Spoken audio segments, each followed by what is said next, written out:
প্রধান উপদেষ্টা ডক্টর মুহাম্মদ ইউনূসের কাতার সফরের সময় বাংলাদেশ সেনাবাহিনী নিয়ে এলো দারুণ এক সুখবর। মধ্যপ্রাচ্যের অন্যতম ধনী দেশ কাতার চাইছে বাংলাদেশ সেনাবাহিনীকে। কাতারের দোহায় আর্থনা সামিটের সাইডলাইনে হওয়া বৈঠকে এ কথা কাতার সরকারের পক্ষ থেকে জানানো হয়েছে।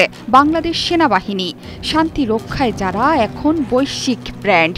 জাতিসংঘ শান্তিরক্ষা কার্যক্রম বাস্তবায়নে বাংলাদেশ গর্বিত অংশীদার। শান্তিরক্ষা মিশনের প্রতি ১০ জন সদস্যের মধ্যে একজন সদস্য থাকেন বাংলাদেশের। বাংলাদেশের শান্তিরক্ষীদের পেশাগত দক্ষতা, নিরপেক্ষতা, সততা ও মানবাধিকারের কারণে বিশ্বের মানুষের কাছে তারা আজ দৃষ্টান্ত। বিভিন্ন ক্ষেত্রে দায়িত্ব পালনের জন্য বাংলাদেশ থেকে ৭২৫ জন সেনা সদস্য নেবে কাতার।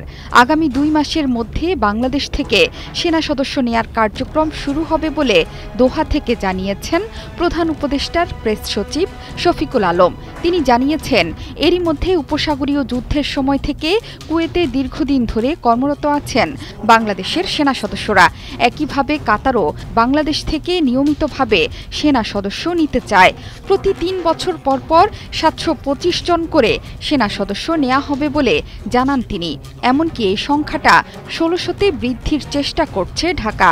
কাতারে একজন সেনা সদস্যের প্রারম্ভিক বেতন ২.৫ থেকে ৩ লাখ টাকার মতো বলেও জানান প্রধান উপদেষ্টার প্রেস সচিব। জেনেক্সে শিফট করো, লাইফকে লিফট করো। বাংলাদেশের সেনাবাহিনীর কর্মদক্ষতায় আজ আন্তর্জাতিক অঙ্গনে তারা হয়ে উঠেছে দৃষ্টান্ত। বিশ্বের বিভিন্ন যুদ্ধ বিধ্বস্ত অঞ্চলে শান্তি প্রতিষ্ঠা ও মানবাধিকার রক্ষার ক্ষেত্রে বাংলাদেশ এরই মধ্যে জাতিসংঘের বিশ্বস্ত এবং পরীক্ষিত বন্ধু হিসেবে স্বীকৃতি লাভ করেছে। বিশ্বের ক্রমবর্ধমান চ্যালেঞ্জ মোকাবেলায় বাংলাদেশের শান্তিরক্ষীরা বিচক্ষণতা, পেশাদারিত্ব এবং বুদ্ধিদীপ্ত উপায়ে সংশ্লিষ্ট দেশের স্থানীয় প্রশাসনকে সহায়তা করে যাচ্ছে।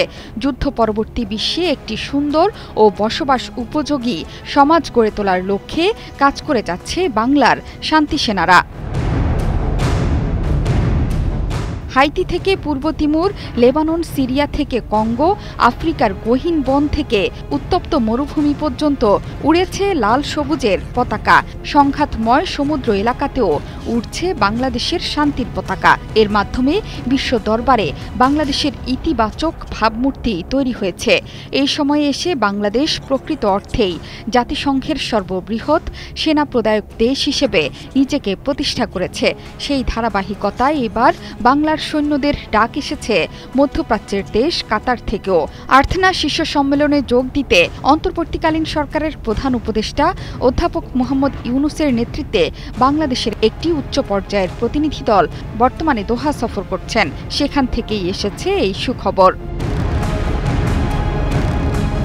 জোহরা চৌধুরী সেতু, ৭১।